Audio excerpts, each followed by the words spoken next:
You are Locked On Ole Miss, your daily podcast on the Ole Miss Rebels. Part of the Locked On Podcast Network, your team every day.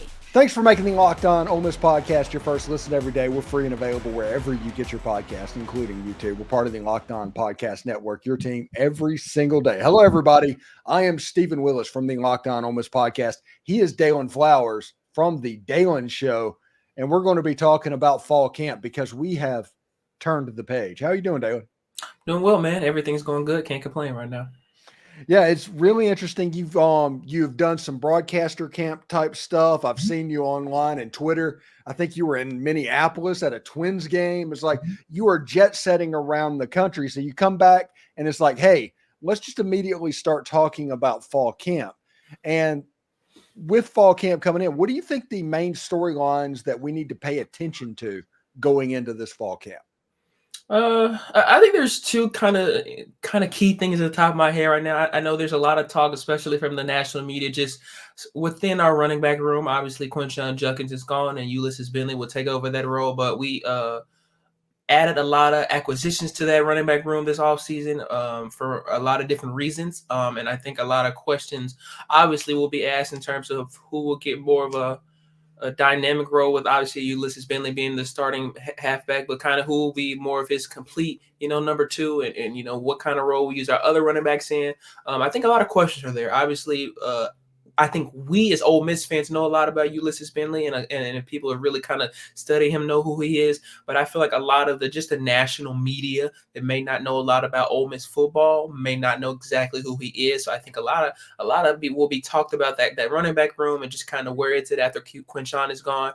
And I think our defensive line will be talked about a lot, and a lot of questions and answers hopefully will kind of presume throughout the fall camp. I think obviously with the talent that we brought back and such as Jared Ivey and the talent we brought in from the transfer portal, such as Princely Umanmielen and Walter Nolen, we have a star-studded line. And we saw last year what Pete Golding was able to do with the line that we have with guys that really kind of fed well with Jared Ivey, such as Cedric Johnson and Isaac Ukuku.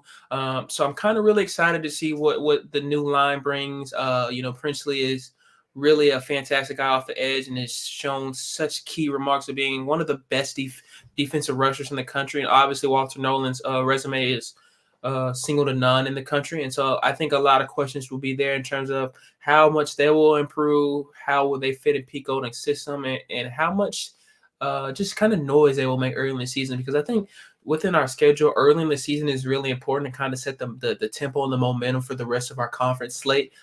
Because I think those first 4 games are going to be a test to see where we are, how we're going to play, and specifically what roles different guys will have within our defense.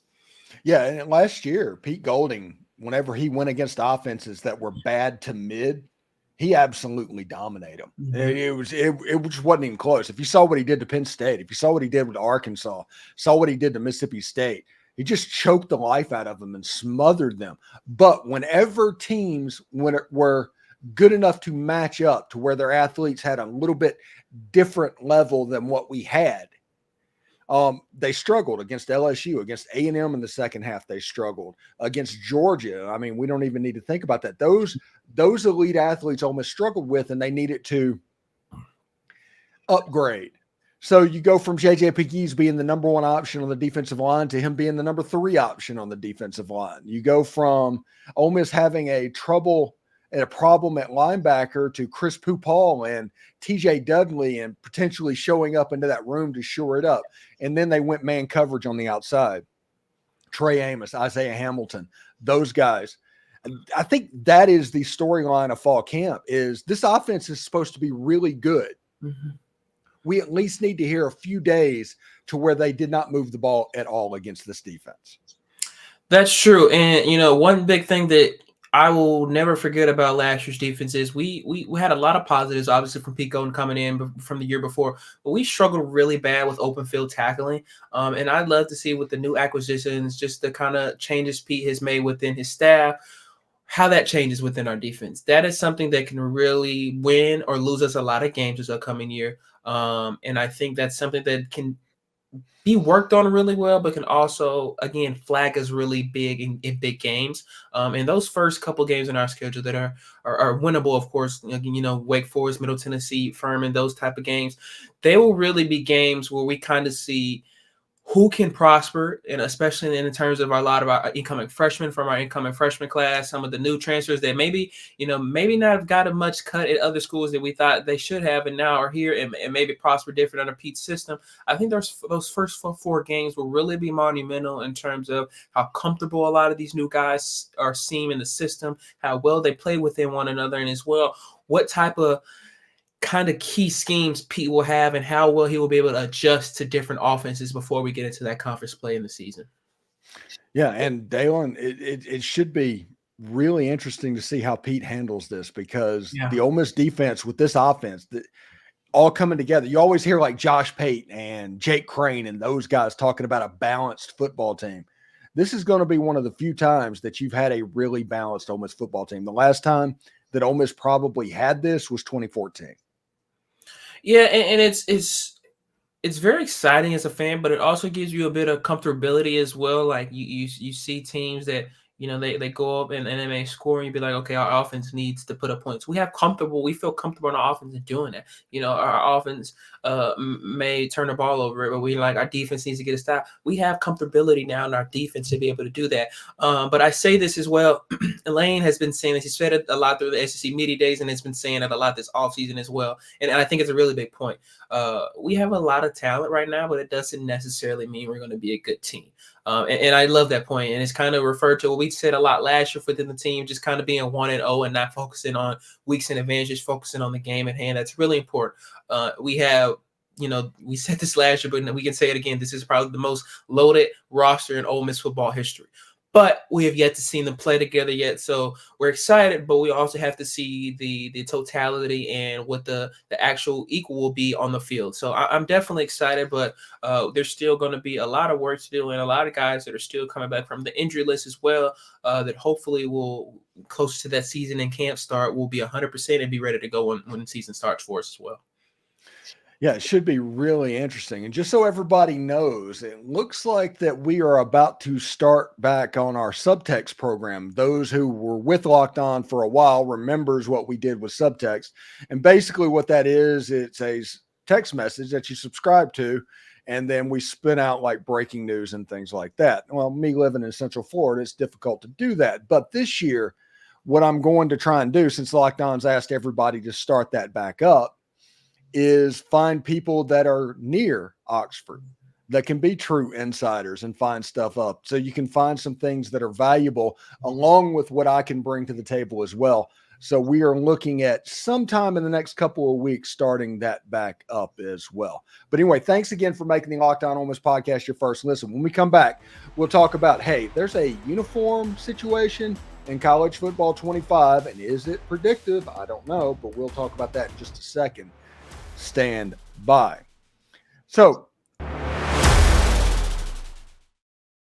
I love sports. I love them so much. I never want them to stop. But as the playoffs wind down, we get fewer and fewer games, and the sports just aren't sportsing the way I want them to. But FanDuel lets me keep the sports going whenever I want. All I have to do is open the app and dream up bets anytime I am in the mood.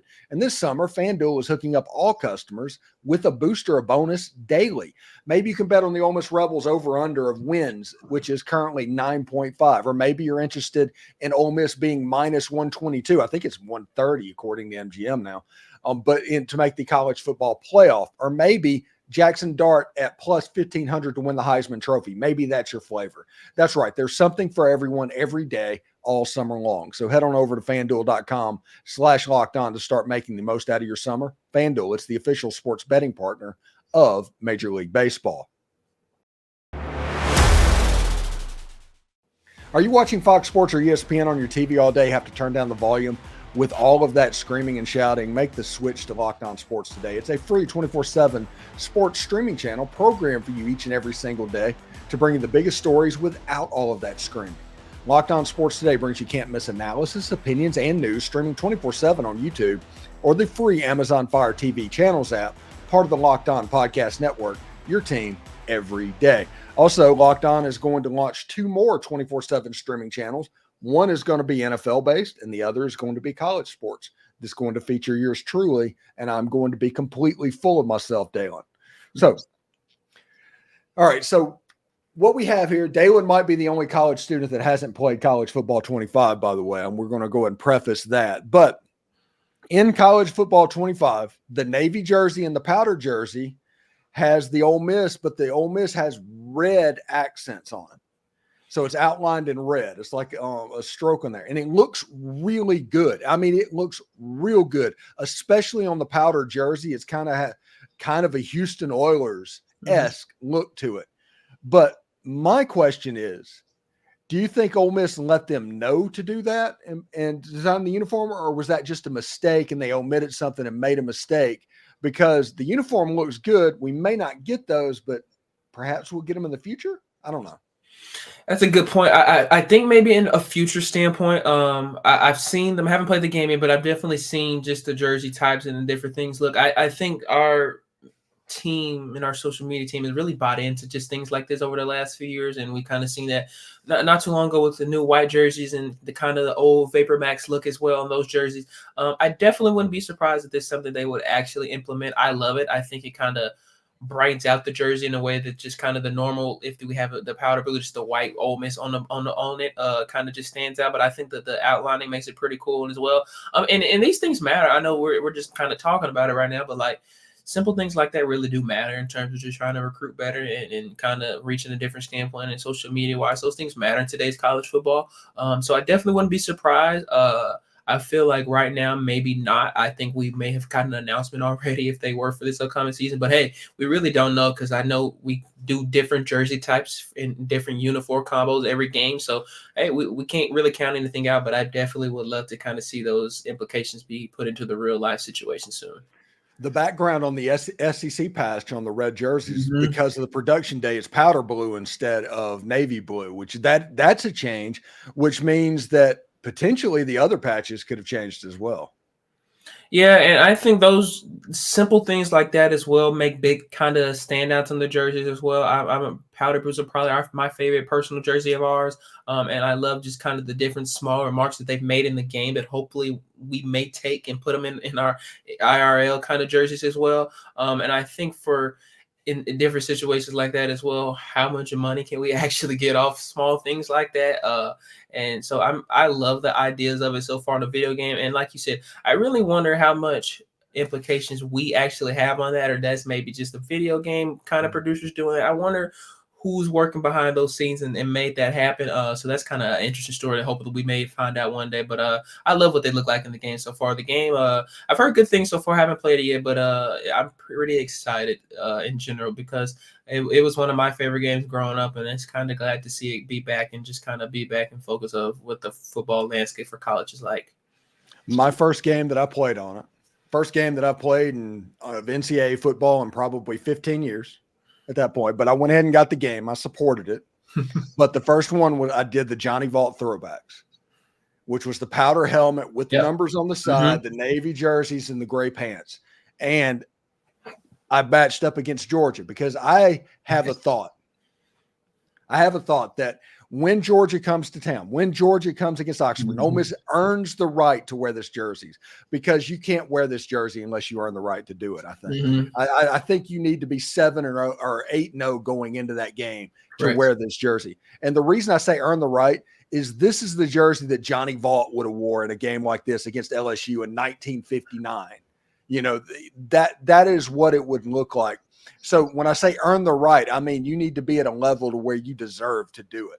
And you can honestly get away. Otherwise, just wear the powder blue jerseys the way that you always have. But if you earn the right to do it, I think Ole Miss needs to come out in those uniforms, because it would look absolutely fantastic. I agree, man. And when, people may be asking, what do you mean earn the right? Well, we mean go undefeated. We mean we haven't been to Baton Rouge since 2008, I believe, and we haven't kicked off LSU in their stadium since then. That can be a monumental time for us going into that Georgia game when they come to Oxford. That can be finally, we're seeing where this Lane Kiffin football team should be at. We're finally seeing where the Ole Miss football program can go under Lane Kiffin. So I love that point. And I love it because, like you said, it's Johnny Vaught, and Johnny Vaught is history. He is history for what Ole Miss football is, and he is the standard of what Ole Miss football should be. And so, like you said, we should have the right to earn those jerseys, wear those jerseys. But I love them because it just feels a good throwback feel when we wear them. So I would hopefully love to see them come back. But like you said, the right to earn them is definitely needed for our football team this year. Yes. And before we get out of here, any fall camp expectations that you're just thinking of? And not the storylines, just how do you see this going? Just a lot of excitement, man. I think that the players have gelled really well this offseason, just from my point of view. And I just really want to see it come together. I think we have a lot of guys that didn't get too much experience last year that I think will grow a little bit more and throughout this camp and have grown this summer. And I'm excited to see what a few of those guys look like. I'm really just looking to see improvement and comfortability out there. I think a lot of growth is needed for this football team, but as well, a lot of just understanding who we are as a team. Don't let the outside noise and the pressure and the expectations get to you. Just play your football. Play the football that you love. Listen to your coaches, understand that, and just go out there and do what you do best, and that's win 11 games like we just did last year, and continue to build off that every single week and every single day in practice. Because look, we have one of the best coaching staffs in the country, and their job is to make sure every single day these players get better, and I believe that they will. And I think this fall camp will be really, really important to get ready for the season to start. Yeah, and honestly, I want a couple of practices to be open. Yes. We didn't get in the spring, all of this because of the transfer portal and all of that stuff. In the fall, that doesn't – all of the excuses for the reasons they didn't do them in the spring, that is not going to be an excuse in the fall, because you can make some semblance of a vanilla thing that's a scrimmage that people have already seen on film. Nobody's telling you to come out and run trick plays, but if you come out there and run an inside zone from a formation it's been run out of 150 times before, nobody's going to care about that. I do think that they need to come out and scrimmage, do whatever they have to do, and open it up to people personally. I agree. And I think that's a big thing.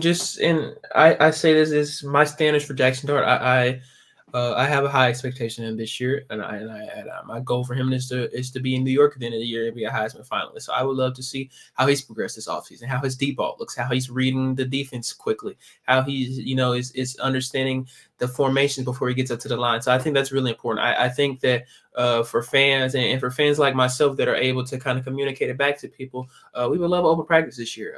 Again, we don't know if it's going to happen yet, but we would definitely love to see it because, like you said, and like I've said, and like everyone has said, this is a really big and high expectation year for us, and so we're kind of excited to see, and we'd love to get a little bit of a taste before the season starts of what the team is looking like.